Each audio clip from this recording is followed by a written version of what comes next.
नमस्कार। आज हमारे साथ प्रिया सिन्हा जुड़ रही हैं जो कि भोजपुरी की एक्ट्रेस हैं, मॉडल हैं और इसके अलावा भी बहुत सारे एक्स्ट्रा करिकुलम एक्टिविटीज में ये भाग लेती हैं। विशेष डिटेल इनसे हम करते हैं। सबसे पहले स्वागत। नमस्कार, मैं प्रिया सिन्हा और थैंक यू सो मच मुझे इनवाइट करने के लिए, इंटरव्यू के लिए।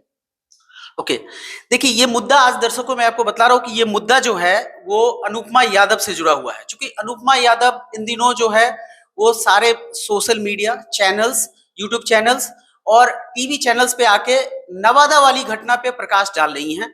और जो वो बोली है कि एक भूमिहार कह के उनको वहां का मुखिया जो है ड्रिंक होके गन पॉइंट पे उनको बहुत जलील किया, उनके साथ मारपीट की, उनके कपड़े तक फाड़ दिए और उनको जबरदस्ती का टाइम के अलावा ओवर टाइम करवाना चाहता था और उनपे आरोप लगाता है कि पैसे ठग ली।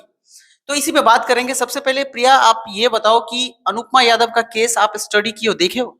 हाँ, मैंने देखा था, कल ही देखा था। जी। ये जो आरोप उन पे लग रहा है कि वो जो आरोप लगा रही है ये कह के कि मुखिया बोल रहा था भूमिहार, एक जाति विशेष का नाम लेके, तो एक भूमिहार समाज कहता है कि वो भूमिहार समाज को टारगेट करती। इसको आप कैसे देखती? एक्चुअली बात यह है कि वो भूमिहार की जगह पे थी, शायद वो यादव की जगह पे होती, राजपूत की जगह पे होती तो उनका नाम आता। इसलिए वो जिस जगह पे थी उस जगह का नाम आ रहा है, उस जगह के लोगों का नाम आ रहा है, ना कि किसी एक जाति का नाम नहीं लेना चाहिए।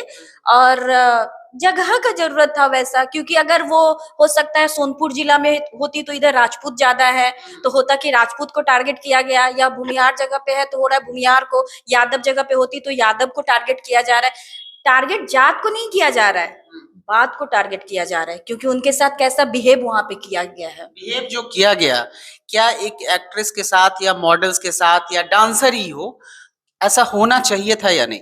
बिल्कुल नहीं होना चाहिए था, बिल्कुल भी नहीं होना चाहिए था। अब ये वो बता रही है कि उन्होंने कैसा कमिटमेंट करके वहां पे गया था और वहां पे उनको कैसा ट्रीट किया गया।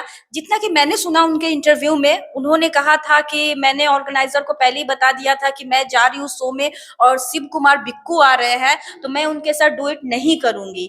लेकिन सबसे बड़ी बात है, अगर कोई सोचे और समझे, तो अगर आप वहां पे एज अ फीमेल आर्टिस्ट जा रहे हो, सिंगर, और वो भी बहुत बड़े पैमाने पे आप गाती हो, बहुत अच्छी सिंगर हो, लोग आपको बहुत प्यार करते हैं, और वहां पे शिव कुमार बिक्कू है और भी आर्टिस्ट हैं, और फीमेल में आप ही एक फेमस आर्टिस्ट हो, तो ऑब्वियस सी बात है कि आपको गाने के लिए उनके साथ कहा जाएगा। लेकिन इन्होंने सवाल रखा कि मैं शिव कुमार के साथ नहीं गाऊंगी, और ऑर्गेनाइजर ने उस समय तो कह दिया ठीक है, कोई बात नहीं, वो बोली रिकॉर्डिंग है, उसके बाद स्क्रीनशॉट है। लेकिन वहां जो 1 लाख 2 लाख ऑडियंस आए थे, वो तो ये नहीं जानते थे, वो तो ये जानते थे कि नहीं मैं अनुपमा जी को देखने जा रहा हूँ, सुनने जा रहा हूँ, शिव कुमार बिक्कू को। और ऑब्वियस सी बात है कि कोई भी सिंगर हो स्टेज पे, लोग डुएट परफॉर्म करने के लिए बोलते ही हैं। वही उनका डिमांड था कि डुएट परफॉर्मेंस चाहिए।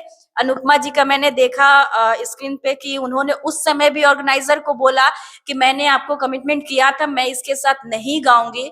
तो प्लीज मैं एक ही चीज बोलना चाहती हूँ कि पर्सनल और प्रोफेशनल अलग रखा जाए, तो ही आप लाइफ में आगे जाओगे। वो कोई भी हो, मैं हूँ, आप हो, या अनुपमा जी, या कोई भी हो। अगर आपको बहुत ज्यादा प्रॉब्लम था तो प्लीज आप उस इवेंट में नहीं जाती, क्योंकि वहां पे शिव कुमार बिक्कू थे। लेकिन लेकिन यहाँ पे एक चीज सवाल निकल के आ रहा है कि अभी जो ऑर्गेनाइजर जो होते हैं, जब अनुपमा यादव ने मना कर दिया था सीधे तौर पे कि शिव कुमार बिक्कू वटेवर उनके साथ में वो गाना नहीं चाहते थे, ऑर्गेनाइजर ने सिर्फ अनुपमा यादव को कास्ट करने के लिए उनसे झूठ बोला कि आपको ऐसा कुछ करना नहीं पड़ेगा। ऑर्गेनाइजर को ये लग रहा होगा कि वो जब यहाँ पे आएंगी तो कैसे न कैसे मैनेज हो जाएगा और वो डुएट के लिए राजी हो जाएंगी, लेकिन ऐसा कुछ हुआ नहीं। अनुपमा यादव अपने बातों पे रही और जब वो स्टेज पे गई तो जो बात फोन पे टेलीफोनिक हुई थी उसी पे रही और वो बोली कि मैं इनके साथ डुएट नहीं करूंगी। विवाद की जड़ यहाँ से शुरू हुई। देखिए, ये एक बात तो है कि मैं ऑर्गेनाइजर हूँ, मैंने आपको बोला, आप बोलेंगे नहीं मैं ऐसा नहीं, ऐसा नहीं, ऐसा नहीं। मुझे आपको अपने शो में बुलाना है, अपना शो हिट करना है, तो मैं सब में आपको यस बोलूंगा। लेकिन वहां पे अगर मैं स्टेज पे हूँ, अपने गांव में हूँ, अपने क्षेत्र में हूँ, तो मैं वहां पे थोड़ा सा आपको मैं पोलाइटली बोलूंगा कि प्लीज मैनेज कीजिए। मतलब बायस होना वहां पे जायज है? बिल्कुल। ऑर्गेनाइजर ने उनको बोला भी, मैंने वो वीडियो में भी देखा कि मैम छोड़िए ना, तो ये बोली नहीं मैं छोड़ू कैसे। और उतने जो ऑडियंस थे, ऑर्गेनाइजर किसका सुनेगा, वो अपने मुखिया जी का सुनेंगे, पूरे ऑडियंस का सुनेंगे कि वो उनका तो एक ही पॉइंट था ना, अनुपमा जी, जिनको वो रिक्वेस्ट कर सकते थे कि प्लीज आप गा दीजिए, और उन्होंने किया।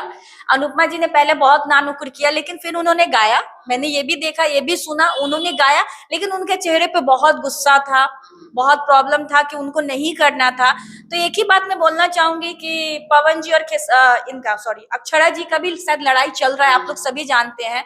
तो उन्होंने तो कभी कोई ऐसा स्टेज शो लिया ही नहीं। अगर उन्हें पता है कि मुझे साथ में नहीं करना है तो वो लोग लेते ही नहीं शो है। में नहीं जाना है फिर। नहीं, वो लोग लेते ही नहीं है साथ में, नहीं तो ऑडियंस नहीं चाहती। हम आप सभी चाहते हैं कि दोनों को साथ में परफॉर्म करते ये देखें। भी हो सकता है कि पवन जी, खेसारी जी इतने टॉप के कलाकार हैं कि ऑर्गेनाइजर ये बात करने से पहले 100 बार सोचता होगा कि उनके साथ अगर मैं झूठ बोलूंगा तो वो खुद ही देख लेंगे।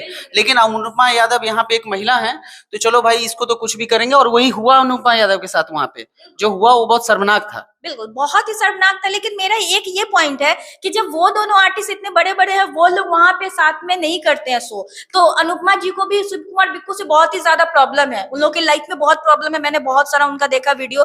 तो अनुपमा जी को तो पहले ही लगना चाहिए कि मैं वहां पे अकेले जा रही हूँ, तो वहां पे कुछ ना कुछ प्रॉब्लम इश्यूज बहुत होने वाले हैं। अनुपमा जी को वहां से ना बोल देना चाहिए था। ये आपका इशारा इस तरफ है कि अनुपमा दी जानबूझ के ये मतलब झगड़ा मोल ली। नहीं नहीं, जानबूझ के उन्होंने नहीं किया। उन्होंने सोचा कि शायद ऑर्गेनाइजर बोल रहा है तो वहां पे मैनेज हो जाएगा, लेकिन कुछ मैनेज नहीं होता है। बस मैं यही कहना चाहूंगी कि अगर आपको आज इवेंट कोई दे रहा है और वो आपको पैसा दे रहा है और आपको बहुत सारा कमिटमेंट कर रहा है, स्टेज पे जाने पे वो कोई कमिटमेंट नहीं पूरा होता है। आपको वो जो बोलेगा आपको करना पड़ेगा, और अनफॉर्चुनेटली यही हुआ कि उनको परफॉर्म करने बोला और इनका बहुत यानी दिल दुखा। जो भी था, ये बहुत प्रॉब्लम की, बोली नहीं करना, लेकिन फिर भी इन्होंने सबके डर से किया। जब मुखिया जी खुद माइक में खड़े होके बोले कि शिव कुमार बिक्कू हमारा भाई है और तुमको उसके साथ परफॉर्म करना होगा, तो चलिए उनको नहीं लगा कि नहीं करना चाहिए था। लेकिन मैं अनुपमा जी को आगे से यही बोलना चाहूंगी, उनको क्या, किसी को भी आर्टिस्ट को ये बोलना चाहूंगी कि अगर पर्सनल रीजन है किसी के साथ तो प्रोफेशनल शेयर ना करे, स्टेज पे ना जाए, मूवी में ना जाए,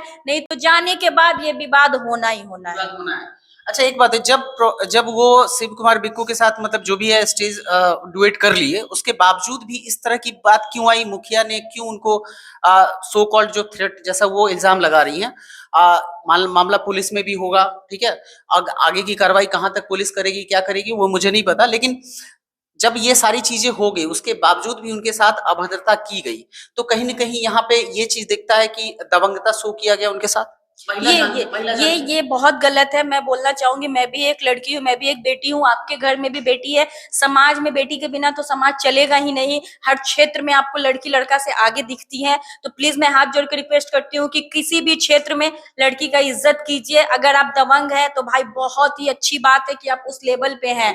आपके अगर शहर आपके गाँव में गए हैं तो आपका मेहमान है, आप थोड़ा सा इज्जत सत्कार कीजिए। यूपी से आती है। बिल्कुल बिल्कुल, आपका इज्जत सत्कार कीजिए, तो आज क्या लाइफ टाइम आपके यहाँ पे कोई भी परफॉर्म करने के लिए आने के लिए तैयार है। मुझे नहीं लगता कि अब उस जगह पे कोई भी एक्ट्रेस या कोई भी सिंगर जो है अब वो जाना पसंद करेगा। बिल्कुल भी नहीं। एक बार जहाँ आदमी तो डर जाता है पहले ही। जो मुखिया है, वो मुखिया के कारण तो वो पूरा गांव का नाम बदनाम, बिल्कुल बिल्कुल, समाज बदनाम हो रहा है। और एक नाम जो होता है मुखिया जी, जो पूरे घर को, पूरे गांव को, पूरे समाज को चलाते हैं, और मुखिया जी आप ही ऐसा कीजिएगा तो फिर आपके गांव का इज्जत देखिए हर जगह उछल रहा है।